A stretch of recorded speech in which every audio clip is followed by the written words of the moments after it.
Dislike of organized religion, just kind of as a whole. Okay, cool. So, what we say as Muslims that there is a creator. If Do you mind if we record? Oh, sure, yeah. So, we say there's a creator. That creator is by definition unlike his creation. So, in our paradigm, God is not a man, he's not a woman, he's not an idol, he's not a statue. He's totally unlike his creation. He's beyond the creation. He's created everything.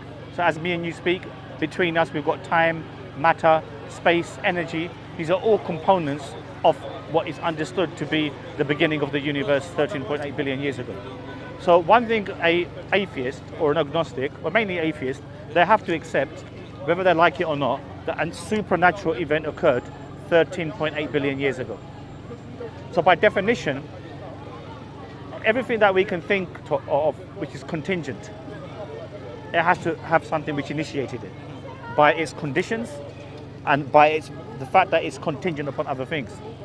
So hence, what we therefore say is that a creator by definition has to be that independent necessary being.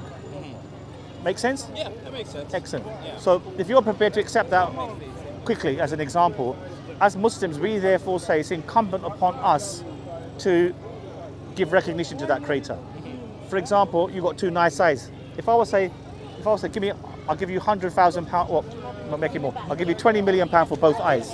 Would you accept? Probably say no. No chance. I mean, most people who are reasonably minded, they would say no, because it's priceless. What you got is priceless.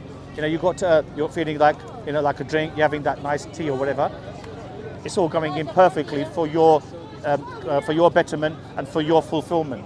So hence, when we examine all these possibilities of a creator, we then understand that by definition, this creator must be unlike his creation. He's given us everything, and therefore it makes no sense to me that if there is a creator, he's created us for no purpose. He simply created us and said, okay, I've created us all. I'm not interested in you. That makes no sense. It's more sense that this creator would want us to lead a life according to the creator's will. Does that make sense? I guess so. I mean, I think... Or do you find anything uncertain? Maybe the idea that the creator would then want us to live in relation to his will, because in the same way you could say by, creating us as we are, he then gave us free will to just live as we see fit. Yeah, I mean, we have free. I mean, there is an element of free will that we have in terms of the choices we make in our lives. So God has given that ability to make those choices. Now, for example, if you're going to cross that road now, you know full well if you run across that road with your eyes closed, there's a good chance you're going to get knocked over. Yeah. But you're going to be then observant as you cross the road particularly. So, therefore, you've got those faculties of choice. So what we say at the same juncture, but he still requires for you to have a understanding of who he is.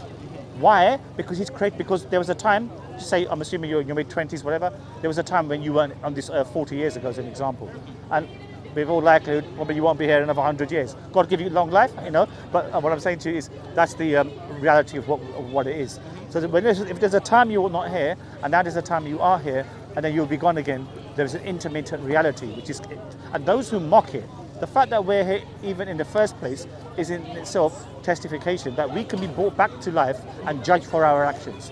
So if that creator created such a humongous universe, there must be a purpose for it. It can't be, he couldn't have made it purposelessly. That makes no sense at all.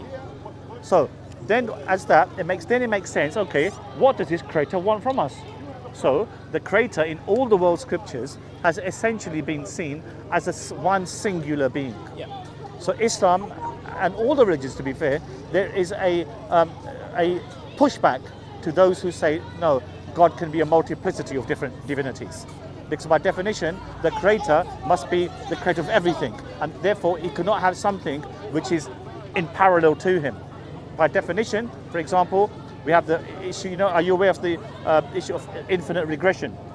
No. That if we go on forever, we will not then come into the present. So hence there has to be a starting point. And you need like the dominoes effect. You push the first domino and then the dominoes go forward. So what we then say, it makes perfect sense that in the life that we're leading, that we give recognition to that creator. We pray, for example, 5 times a day. give a time out, and then we're doing these types of calling people to God, we fast in Ramadan. These are all instructions as pertained to by God. And we must follow these instructions for our own betterment. What do you think? I mean, it's fair. I feel like I want to read about it to maybe get my own opinion, because, like, I don't know. I guess it's a tough concept to swallow, in that idea that if God is to exist, he's so all-encompassing that he can even be understood, you know, because of, like, the greatness in which that he exists, right? Because, like, much like the concept of death, like, the concept of God, which would be like the concept of life, I feel like is like unknowable in its fullest sense. In its full sense, I agree. However, in the intermediate stage, we can consider that we're on this earth. Why am I existing for? What's my purpose? And therefore, it becomes understandable. Therefore, there must be something beyond the universe which is created. That would be the first starting point. Something who created the universe, by definition, must be unlike the universe, and therefore, by definition, it can't go on forever. If it goes on forever, infinite regression. Number one, you cannot traverse infinity. And secondly, where does the starting point go? If it goes on forever, we will not come into the present. Yeah. Understood? Yeah, I think so. Yeah. So what we then say, there must be an initiator, starting point, who is by necessity independent and necessary. That, for example, the universe is contingent upon parts, and they all conglomerate together. But in order for them to conglomerate together, something by definition has to be necessary to cause this in the set of causal things that they are. Yeah. Does it make sense what I'm saying? Yes, keep going. Yeah. So basically speaking, then, for a person who then rejects this notion, then what's the other notion? Then just say, for example, you reject my notion. Then what is the possibility? Usually when you speak to atheists, they say, I don't know, or I can't be sure. But that's the whole point, because you can't be sure, and they will often rely on science, which we've got no issue with, because science is, by definition, is only the observable of the empirical, what you can test and then retest and try to falsify and better. However, at the moment, these issues of the metaphysicality, they delve into total different objects, like, for example, the philosophy of science. Science can't deal with that. Understand? So we're, for example, told that particles come in and out of exist, pop in and out. Some people say, no, you can actually get something coming from nothing. But there are prevalent statuses within the diameters and the mathematical equations of the universe which will allow these particles to pop in and out of existence. So what do we observe? Electrons, protons, neutrons. If the universe came together by a congregated matter, but it must have then had a will behind it, you see. It makes no sense that an inanimacy has a will to construct and then to make. It must, by definition, have a middle arbitrator who is then setting all this in motion in order for the fusion to come about. I guess so. Like, I don't know. Because then what you would say, then you would be in the paradigm or in the confusion of matter is eternal. Now, for example, energy can't be destroyed. Okay, so but therefore, by definition, if energy can't be destroyed, and it came forth at a particular juncture, that means there must have been something prevalent which gave it the initiation of the energy to make the universe. You understand what I mean? Because by simple definition and will, by will and consciousness, something which is created so huge, it has to, by definition, have something which has initiated it. It makes no sense, because the other option would be something just popped up out of nowhere, no explanation, nothing, just popped up due to prevailing conditions at the time, matter, space, energy, and it decided to all come together and something humongous has occurred. Does that make any sense? That's far more far-fetched. I mean, I don't know. I think both concepts I find comforting. You know, that like I can find comfort in the idea of randomness and kind of like the greater human condition, and how, you know, our like intrinsic goal is to take care of each other, and I guess maybe not necessarily look for that answer within like a specific doctrine. And I wanted to get the book because that's brilliant. I'm glad they've given to understand. Yeah. Only thing I'd say to that point you've made is, see, by definition, you'd still have to singularly focus on the 2 points. So look at the 2 possibilities. So you'd have to say, okay, I believe the universe always existed, as an example. But you'd still have to, if you were to reject my proposition, then you'd have to, by definition, make a case for something at least. If you say I don't know, then you can't pour scorn on my understanding. And then what I will conclude is that my belief in a creator will, and I've got good reasons to believe that, therefore I hold on to it. However, this notion, which is too far-fetched, where an unconscious will somehow comes into existence and creates, doesn't make sense, does it? By definition, it doesn't make sense. Is it not though? Couldn't one argue that it's And that's not analogous to God. no, that it's pious to even, admit not knowing and, accept that there are things beyond you. And Yes, but at least what we do know, I agree what you're saying. However, what we do know, because we've only got a limited human mind, so we can only think about what is the possibilities. Either something created the universe, or the universe created itself, or the universe always existed. So the universe always existing is akin to saying that a mother gives birth to herself. Nonsensical.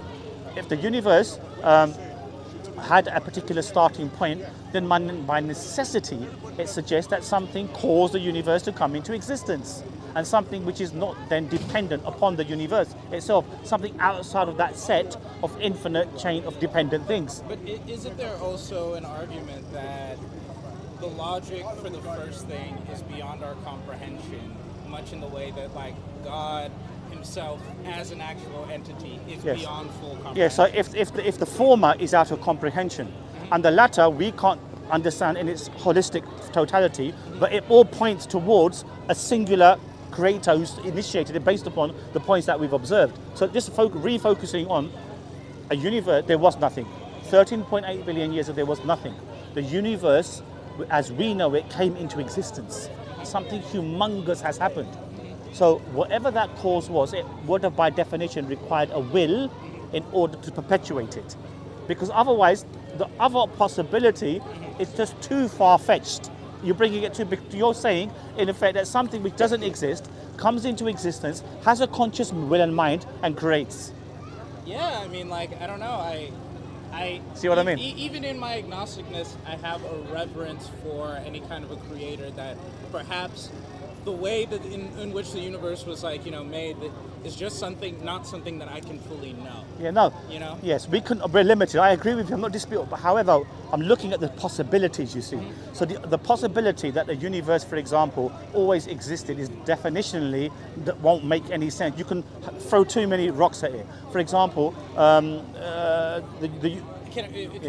but hasn't God always existed? Yes, but the thing is, God, it then necessitates a conscious will. Because then if you go on forever, look, if you go on for an infinite chain of events to go, then we would never be in the present. Just get your head around that.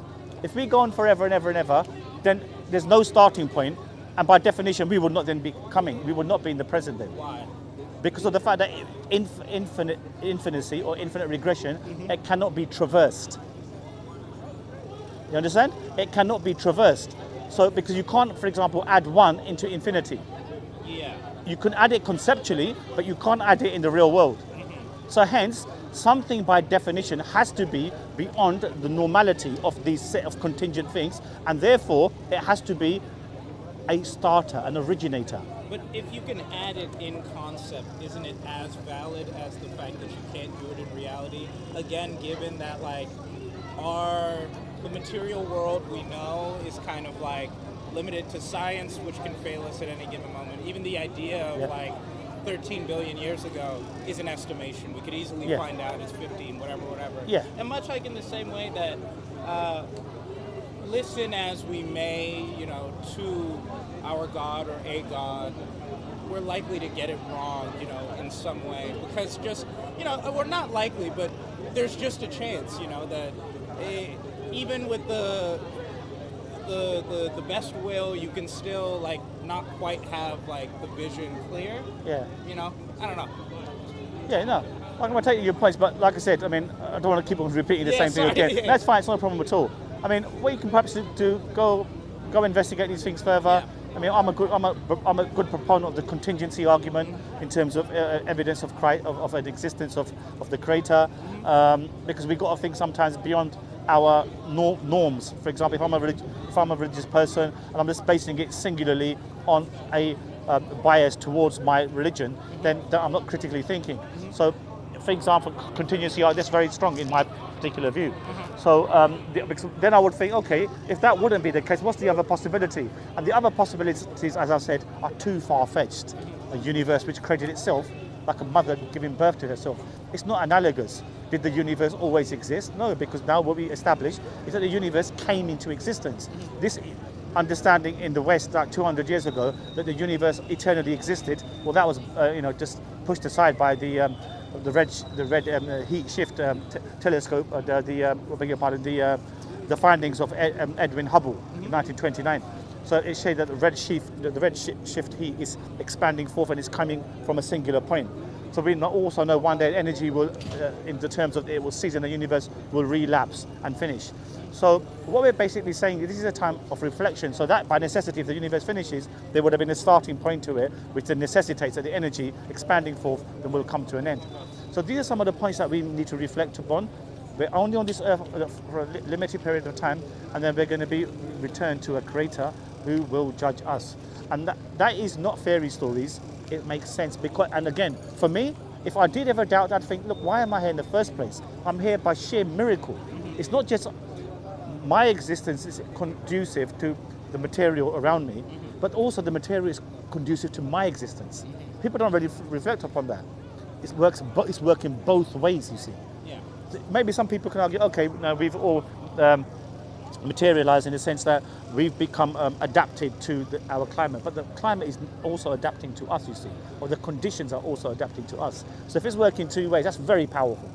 So hence, what we ask people to reflect upon, life is temporary, we've got to give credence to the Creator. We define a Creator's will as the way in which we live our lives, you see, dependent upon. So God has forbidden certain things, we abstain from it, which are essentially all universal understandings as well. For example, the sanctity of marriage, in not having fornication outside of marriage. So many things that which are strictly understood within all the world structures. That is what is emphasized, that we must keep a law which is pertaining to God. So what He has forbidden, we abstain from, and what He has accepted, or what He has ordained upon to us, we do. So the prayers in particular, the 5 daily prayers that we invoke, is a giving time of our day to the Creator. For example, usually we humans are understood to have 3 meals a day in order to function properly. If you miss 1 meal, you're going to feel it. If you miss 2, you're going to definitely feel it. And if you miss 1, or if you just have 1, or if you don't have any rather, you are certainly going to feel it. So point being is that therefore the soul, the fact that you're even here listening, is intrinsically built into you. An understanding of why am I here? I mean, I want to know more. I'm sure you're a busy guy, you've got other things to do. The fact that you're here, you want to listen, it's not eloquence on my part, far from it. Rather, it's intrinsically built into you, that we want to know. We are these inquisitive beings who require a purpose. And often people say, all right, that's within our human characteristics, but it doesn't then necessitate a divine being. But based upon the points that I've raised and the discussion that we've had, I hope you find something to reflect upon. Yeah, I mean, I'm going to read it, and yeah, I already have Did they give you everything, yeah? Yeah, I think so. Have a good Have a read of this one as well, yeah? I think that's it. That's in there as well. Perfect. Nice to meet you, Noah. You're a Nice to gentleman. meet you. Take care of Yeah. yourself. Have a good day. Okay. A very nice gentleman here from Canada. Seemed very articulate as well, although I did most of the speaking. So alhamdulillah, he said he'll go and reflect, read the Quran, and may Allah guide him inshallah. Assalamu alaikum wa rahmatullahi wa barakatuh.